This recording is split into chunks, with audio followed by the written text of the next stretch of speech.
If Audacity is showing error code 9999, don't worry. In this video, I'm going to walk you through the most common fixes step by step so you can get back to recording as quickly as possible. This issue is usually caused by a microphone privacy setting, a disconnected audio device, or a sample rate mismatch, and the good news is that all of them are easy to check. If this video helps you out, go ahead and hit like and subscribe for more simple tech tutorials just like this.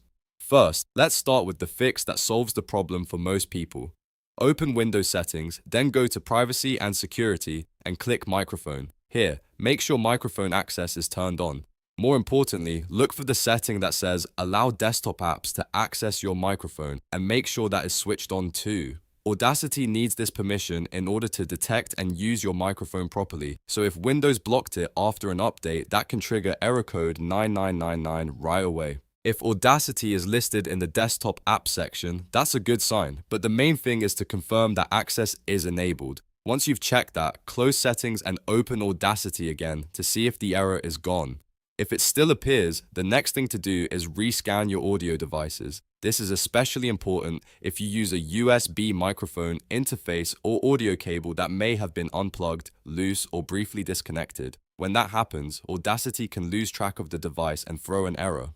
Inside Audacity, go up to Transport, then choose Rescan Audio Devices. Let the program refresh its hardware list, then check your input device again. In many cases, this alone is enough to restore the connection. If you still have the error, the next thing to verify is the sample rate. A mismatch between Windows and Audacity can cause recording problems, crackling, or this exact error code.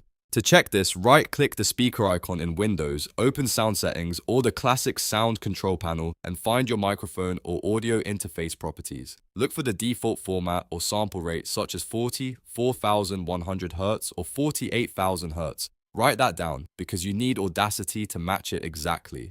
Now go back to Audacity and look at the project rate box in the bottom left corner of the window. Set it to the same sample rate you found in Windows. So if Windows is set to 44,100 Hz, Audacity should be set to 44,100 Hz. If Windows is set to 48,000 Hz, Audacity should be set to 48,000 Hz. Matching these settings is a simple but very important step because even a small mismatch can prevent Audacity from communicating properly with your recording device.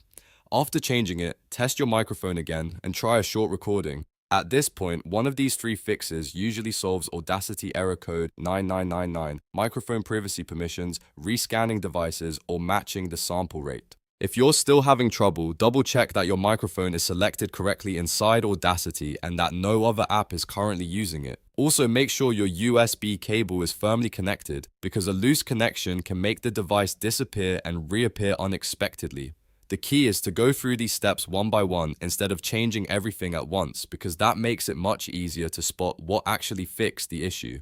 So to recap, first, turn on microphone privacy access in Windows, then rescan audio devices in Audacity, and finally make sure your Windows sample rate and Audacity project rate match exactly. Those three steps solve the vast majority of Audacity error code 9999 problems on Windows. If this tutorial helped, please hit like and subscribe for more quick troubleshooting guides. Thanks for watching and I'll see you in the next one.